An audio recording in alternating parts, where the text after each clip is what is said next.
Good morning. Welcome back to Bookeemonsters. My name is PK. It is Wednesday, November the 27th, and we are here to look at new releases that have been published this week and this week only.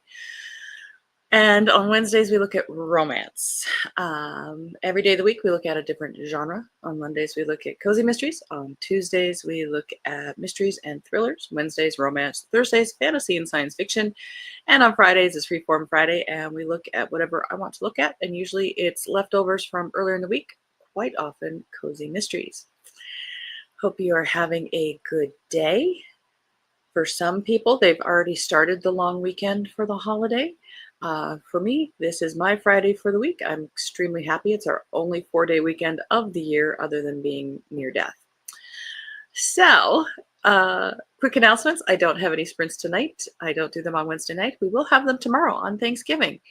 And I'll be starting early. So it will be 2 hours earlier than usual. It'll be 6 p.m. Eastern time, and it'll go for 4.5 hours.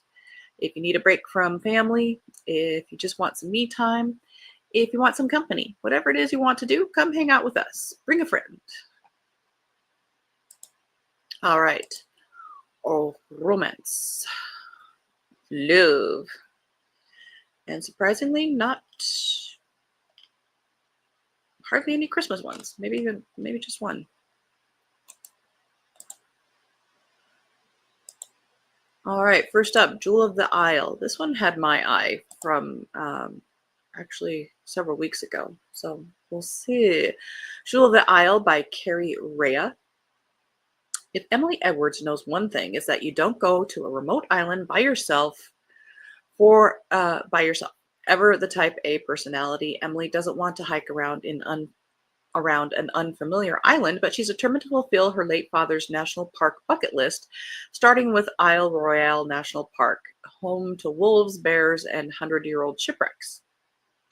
I don't see how shipwrecks and wolves and bears are all in the same place, but that's just me.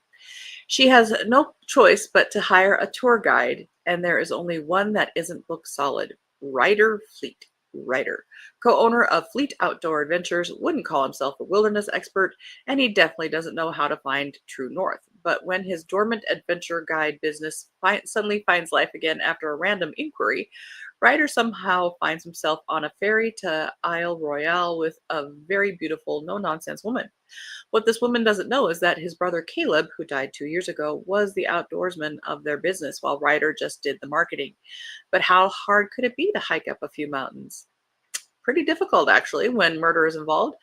Emily's perfectly planned trek turns disastrous when she and Ryder witness a brutal crime and are suddenly forced to evade a group of archaeologists on the hunt for a jewel. As they spend nights together too close for comfort, they realize their shoddily built fire isn't the only thing that's kindling, and that they must trust each other if they want to escape the island with their lives and hearts intact. This seems to be a trend. It's rom-com mystery, rom-mist. The book that I'm reading right now, one of the books I'm reading right now, is the same type. It's The Most Wonderful Crime of the Year by Allie Carter, and they're putting in an element of what we like in mystery books with romances. Good afternoon, Helen. How's it going over there?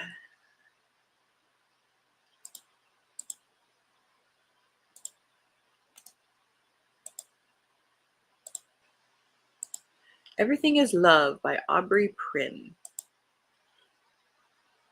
Dakari Summers has returned home after 2 years of attempting to heal from an unexpected betrayal.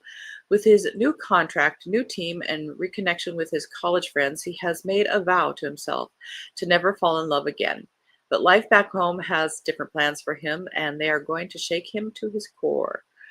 Bailey Alexander has finally come out of hiding from the shambles left behind after making a grave mistake that shifted her view on life and love. As she attempts to rid herself of the baggage she carries, her sights are set on the perfect distraction, work. With her dreams under attack, she takes a leap of faith that lands her in a situation she isn't prepared for. Again, have you noticed that in pretty much all the books we read, work is a very big focus for people, yet not in real life? That has shifted.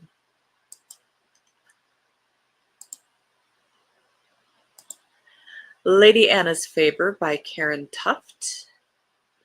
It's tagged as a proper romance regency.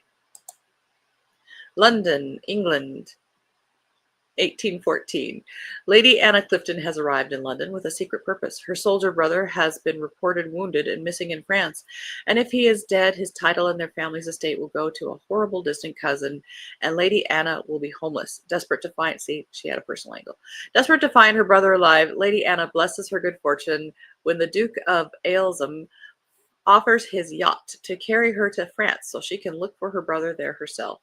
James Jennings wants nothing more than to enjoy a relaxing journey back to Paris on the Duke of Ailsham's yacht before rejoining England's diplomatic war efforts against Napoleon. However, the strikingly beautiful young woman already on board catches him off guard.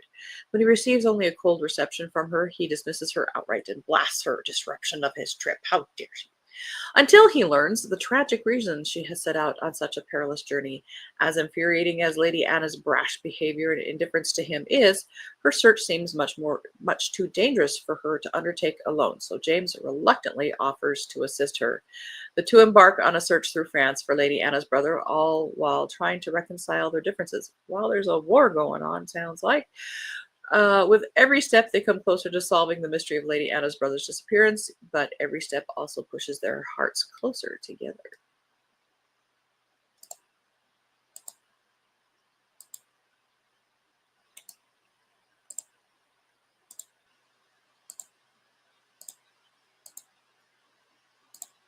Lord of Misrule by Elizabeth Rose, 8th in the Below the Salt series. She can't say no to the Lord of Misrule. Those are the rules. The Baker, when widow Kate Baker's young son is accused of stealing from a royal guard, her son is brought to the castle to receive his sentence. What Kate didn't expect is the handsome Lord Tolan Blake to include her in the punishment. Now, if she wants to keep her son out of the dungeon, she must work in the castle's kitchen until Twelfth Night.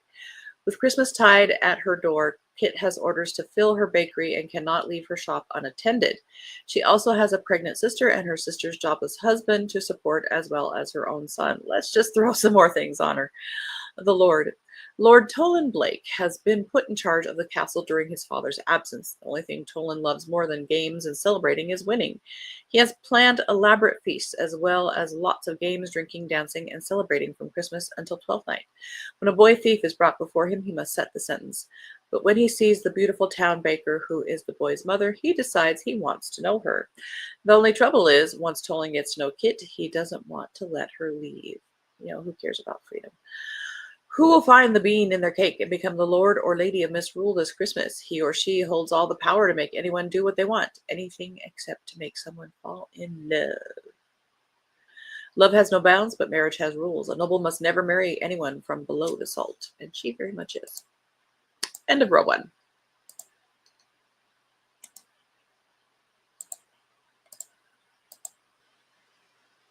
The Sound of Us by Sarah Castile.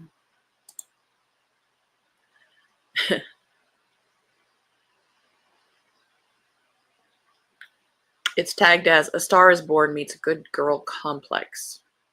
For fans of Colleen Hoover. I don't know very many fans of Colleen Hoover. Sky Jordan thought she had it all figured out. 18 months ago, she was in college and dreaming of a basketball career. But in a split second, her world fell apart. Now she's back at Havencrest U, broke and desperate. She has no use for sexy bad boy musicians who kiss her senseless until she lands an internship at the radio station where he works. If you're broke and desperate, you don't go back to college. You get a freaking job. DJ Dante Romano has lost every person close to his heart. All he has is his music. Consumed by guilt and driven by vengeance, he has no time for love. Yet the fiery new intern who shares his passion and feels his pain tempts him like no other. For Dante, Sky is off limits, and yet from the moment he meets her, he can't turn away. Soon their scorching attraction develops into something deeper. Together they could make beautiful music, but will their untold secrets force them apart?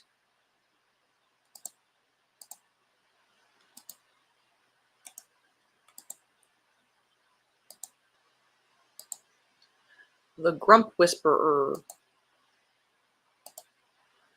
by Katie James, first in the Morning Song Farm series. For fans of Elsie Silver and Hannah Grace. Horse barn manager Bronwyn Jones is just about at her wit's end. The barn is under new ownership and things are going downhill fast. Now the situation is dire. Bills are unpaid, they're low on feed and hay, and the mountain of manure is the stuff of nightmares. So do something. Which is when he arrives. Former show jumper Ian Kingston is an absolutely gorgeous wreck of a man with a deep scowl. He had the career she always dreamed of until his most recent injury destroyed any hope of professional riding. Ian wants nothing to do with Bronwyn, the responsibilities for horses, or anything that reminds him of what he's lost. Only Bronwyn isn't about to let the resident Mr. Rochester off easy. Not when there are horses that need tending, and when a glorious but skittish stallion arrives, Bronwyn and Ian are forced to work together, even as attraction crackles between them. Both must face the pile of crap that's keeping them from moving forward, and the outcome may be the greatest ride of their lives. Oh my.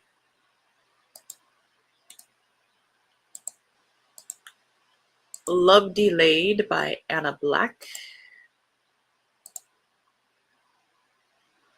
When Zamora Hill decided to follow her childhood dreams of being a chef, she didn't know that losing the love of her life would be the price she'd have to pay. Excited about going to culinary school, things took a crazy turn with her boyfriend Marcus, who doesn't support her decision and calls things off, leaving Zamora not only bewildered but also heartbroken. Defeated, she moves out and moves on. Good. Hotel and business owner Marcus Coleman is a family man and is very close to the ones he loves. Hospitality was all he knew, being a fourth-generation hotel owner, and he did all he could to please his parents. Accustomed to making sacrifices, Marcus was blindsided by the news that his college love, Zamora, would go away for 13 months to attend culinary school. Driven by ego, he ends their entire relationship before thinking it through. Hello? 10 years later, as fate would have it, Zamora and Marcus are both in Las Vegas, heading back to Chicago on the very same flight that gets delayed and eventually canceled. They have one night to catch up, and one night is all it takes for them to realize that they still harbor old feelings for each other. Honey, he's a narcissist. Stay away. Just saying. I'm including... Oh, this is a new one. Mary Jo Putney has a new one. Golden Lord. Dangerous Gifts. Book number 2. Now there's a romance cover. England, 1803. The oldest foster child of the Earl and Countess Tremaine, Caden Tremaine, was one of several abandoned children rescued into the fold of the tribe of Tremaine, each bearing a special gift. Now that he has grown, Cade's superior investigative abilities and talents for preventing violence, or when necessary, executing it, are urgently required by the Home Office. For after an all too brief peace, Britain and France are about to be at war again. But it isn't the dangerous mission that concerns Cade, it's his secret love for his sweet, bright, spirited accomplice. Tamsin Tremaine has always felt a deep connection to Cade, who, like the same last name, whose very presence warms her heart. Yet, though they are not blood, note, their family relationship has led to her to suppress her love for him. Still, their mental bond is undeniable and only grows stronger along with their feelings when Cade is captured by the French. Tam knows that Cade will not be easily broken, yet only their meeting of minds can truly save him and hopefully free them to be together at last. But first she will have to navigate a treacherous maze of enemies and allies to find him. They will have to escape France and block a devastating plot against Britain. So if she's the one who's doing the rescuing, why is he on the cover? End of row 2. Just saying.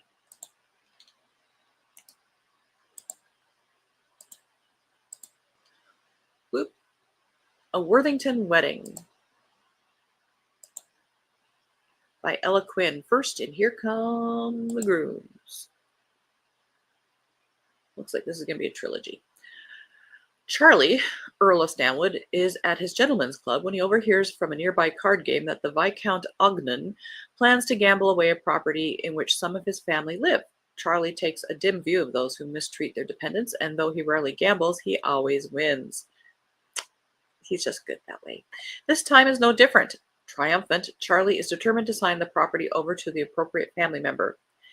Miss Oriana Ogden comes from a family in which the men are incorrigible gamblers while the women mitigate the losses. Fortunately, she inherited her estate from a maternal aunt and is independent of her cousin, who repeatedly attempts to gamble it away. Needless to say, when the Earl of Stanwood comes to call, he promptly presented with proof of Oriana's home ownership and no offer of refreshment, even if he was the handsomest man she'd ever seen. Intrigued by headstrong Oriana, Charles sets out to discover more about her and concludes she may be exactly the wife he's looking for. Meanwhile, Oriana learns more about Charles, and her interest is piqued. But as saboteurs and rivals compromise their possible future together, they just might find themselves in an irresistibly compromising position of their own. Wink, wink, nudge, nudge. Where's Mary? We got a bunch of traditional romances for once. Michelle McLean has a new one. The Duchess Takes It All. Tamsin. Oh, we're getting close to a bingo here. Tamsin Palmer, the recently widowed Duchess of Clevesley, has almost anything a woman of common birth could want: wealth, title, estate, and even her adored toddler son. But it's not exactly easy. She's been ostracized by the Tome due to her decidedly unblue blood, and worse still, her dearly departed Duke has assigned a co-guardian of their son, the handsome, if unsufferable, Count of Rochford, who seems more insistent on dictating the terms of Tamsin's duchy, but not if she has anything to say about it.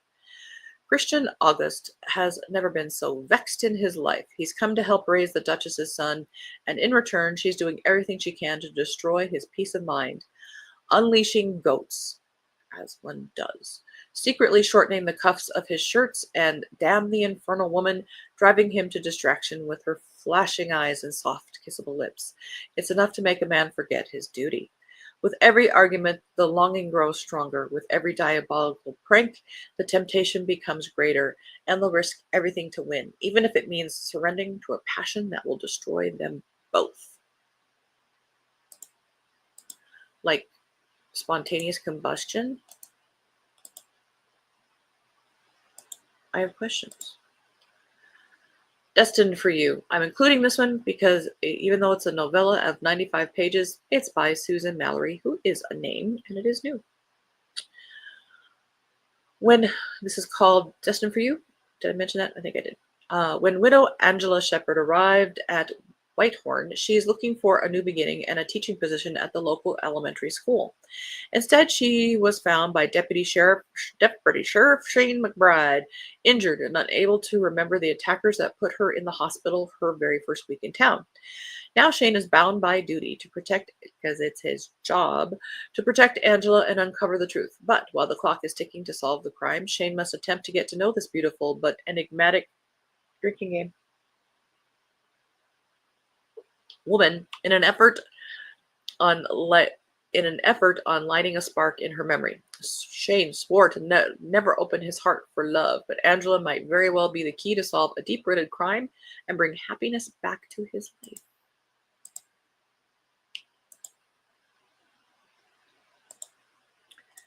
Jennifer Fay has a new one. Puppy Wishes and Candy Kisses. Kringle Falls, book number 1. Candace, Candy Goodman, an unemployed teacher, is always sharing a smile and helping those around her.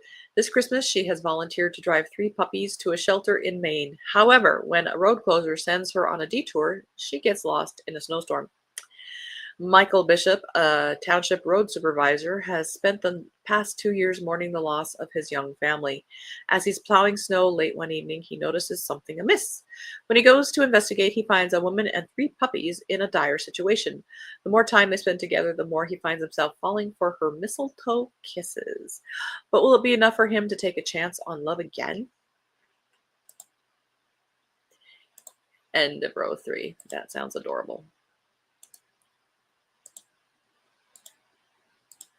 Rebellious, Portrait of a Woman, book number 3 by Carrie Lee Harmon. Harmony Jones, a no-nonsense tomboy, new age shop owner, those things don't really go together, I'm being judgy. I apologize. Who lives to be different, is lonely. She's on a quest to find her person. The problem is no man will go near her. Does she need a man to find her own person? The secret enemy is spreading rumors, convincing the entire town she's a witch, casting spells on the menfolk because she's obsessed with sex. After a misunderstanding lands her in court, the judge sentences her to SAA. What is that? Oh, Sex Addicts Anonymous. Sorry. Harmony is determined to find the person responsible for trying to ruin her life while she completes the 12-step program. She has always been rebellious, but she is having a hard time controlling the situation, so she plays along to prove to everyone she doesn't have a problem. Easier said than done when her therapist is a man like Brian Storm. All pheromones and too hot for words. When he takes on the role of being her sponsor in case she needs help, Harmony suddenly finds herself in all sorts of trouble, with help just a phone call away. Will she stay in control, or will she finally learn to let go? Hello, red flags here all over the freaking place. A supposed sex addict's mentor, and they're going to be physically attracted and have sexual relations. Holy moly. All kinds of wrong there. It's like being a mentor for an alcoholic and let's go for a drink at a bar for an evening. Sinner's Salvation by Julie Rowe, third in the Sinners Never Die series. Oh, it's a vampire. 800-year-old vampire matriarch Anna Bresnik is in trouble. Worse, she's dragged a normal human into trouble with her. Brian Stetler is her nephew's assistant, an FBI agent, and he reminds her of her own children when they were young. There's some very strange, etc. But it looks like he's no ordinary U.S. Army military intelligence officer. He's an expert interrogator. Blah blah blah. We'll end on that one. And because that was the last one, and we're out of time. All right. Well, we will have our morning show both Thursday and Friday. Tomorrow will be fantasy and science fiction. Again, I don't have any sprints tonight. I don't do my Wednesday night, but we will have them tomorrow for an extra long session. We'll be starting at 6 p.m. Eastern time and go for 4.5 hours instead of the regular 2.5 hours. All right. Hope you have a very good Wednesday. If I don't see you, please have a very good Thanksgiving. Be safe, be happy, be thankful. Be thankful for books, if anything. And as the banner says here, don't be a bookworm, be a bookie monster. Have a good day and God bless.